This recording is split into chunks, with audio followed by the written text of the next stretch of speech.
প্রধানমন্ত্রী শেখ হাসিনা তিনি এবার ডাক দিলেন যে এবারের সংগ্রাম রাজাকার মুক্ত বাংলাদেশ গড়ার সংগ্রাম।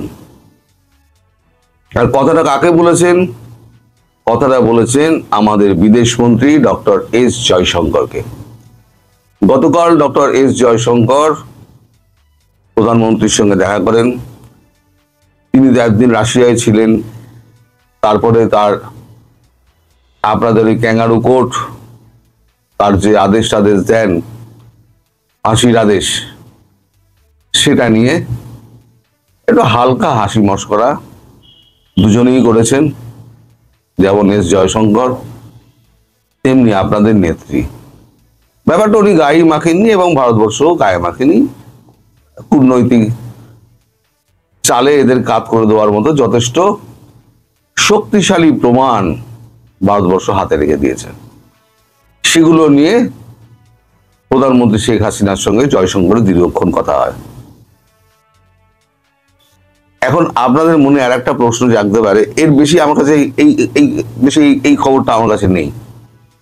এবার আর একটা খবরে যাই, যে অনেকের মনে প্রশ্ন আছে যে 19 তারিখে যাওয়ার বদলে হঠাৎ খলিলুর রহমান 18 তারিখ গেলেন কেন? কারণ ডিপ্লোম্যাটিক একটা রুটিন থাকে, তো সেই রুটিন ভেঙে তিনি একদিন আগে পৌঁছালেন কেন?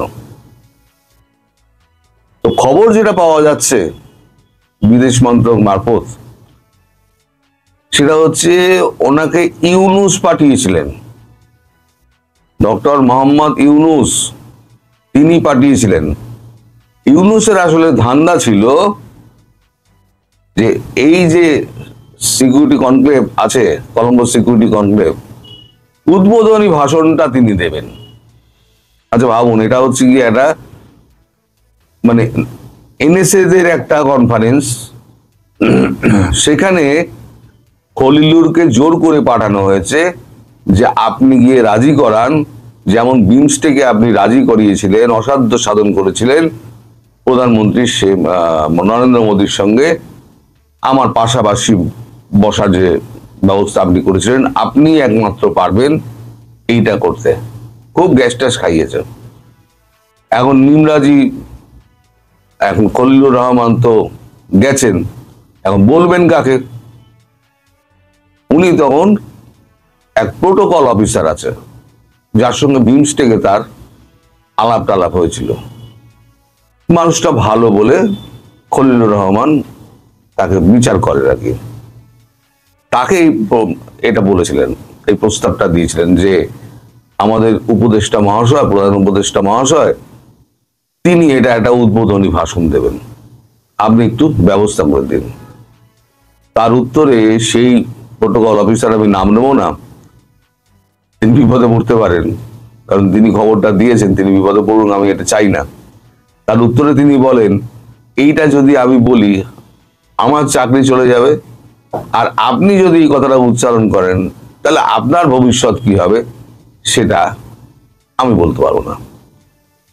বলে ওইখানেই ইউনুসের যে আশা সেটাই ছাই পড়ে যায়।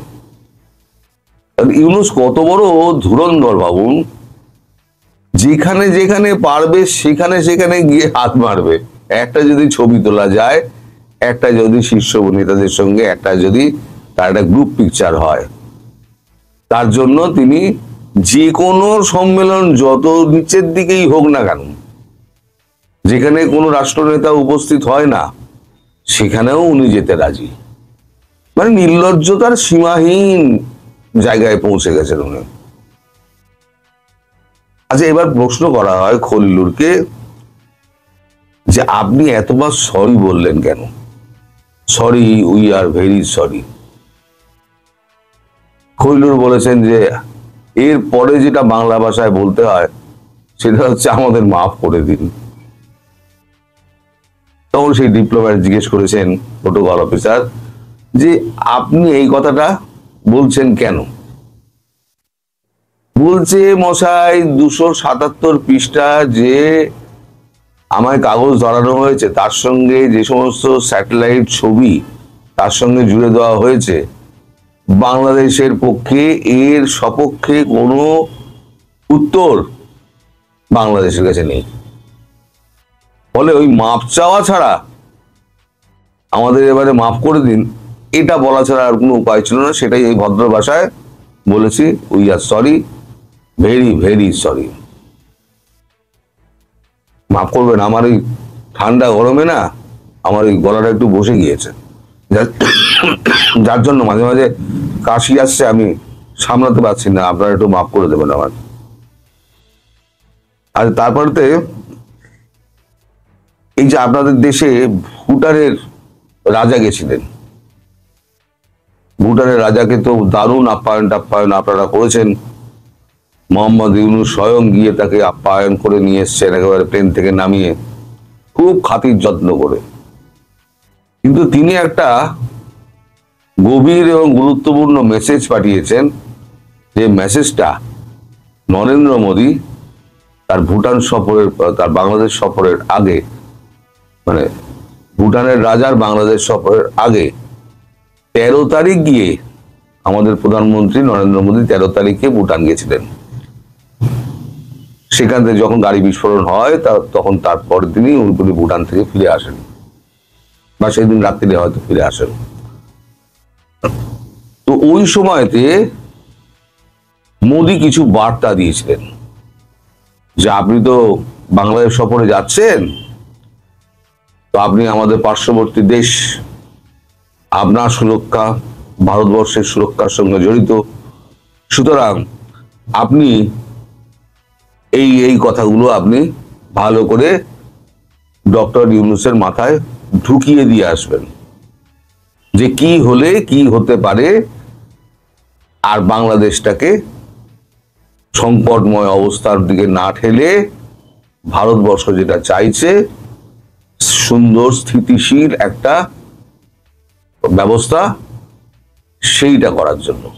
আপনার কথা আপনি বলুন, সঙ্গে ভারতের এই বার্তাটা আপনি পৌঁছে দেবেন, কারণ আমাদের সঙ্গে বাংলাদেশের আর কোনো সম্পর্ক, কূটনৈতিক সম্পর্ক বিশেষ খুব একটা নেই যে আমরা বার্তা পৌঁছাতে পারি। এটা ডসিয়ারে আমি পাঠাতে পারতাম, কিন্তু ডসিয়ারে আমরা এগুলো পাঠাবো না। যতটা হয় মৌখিকভাবেই হোক, আপনারা আমাদের বন্ধু রাষ্ট্র, আপনারা এই কাজটা করুন। এই দায়িত্বটা ভুটানের রাজাকে দেওয়া হয়েছিল, এবং ভুটানের রাজা সেইটা গিয়ে একেবারে পুরো উগড়ে দিয়ে এসছেন। ফলে খলিল, আমাদের ডক্টর ইউনূস খুব মুষড়ে পড়েছিলেন। মানে চারদিক দিয়ে এত দুঃসংবাদ আসছে যে তিনি খুব একদম মুষড়ে পড়েছেন। সরি, ওনার একটা লম্বা খেলা খেলেছিলেন আইসিটিতে মামলাটা করে।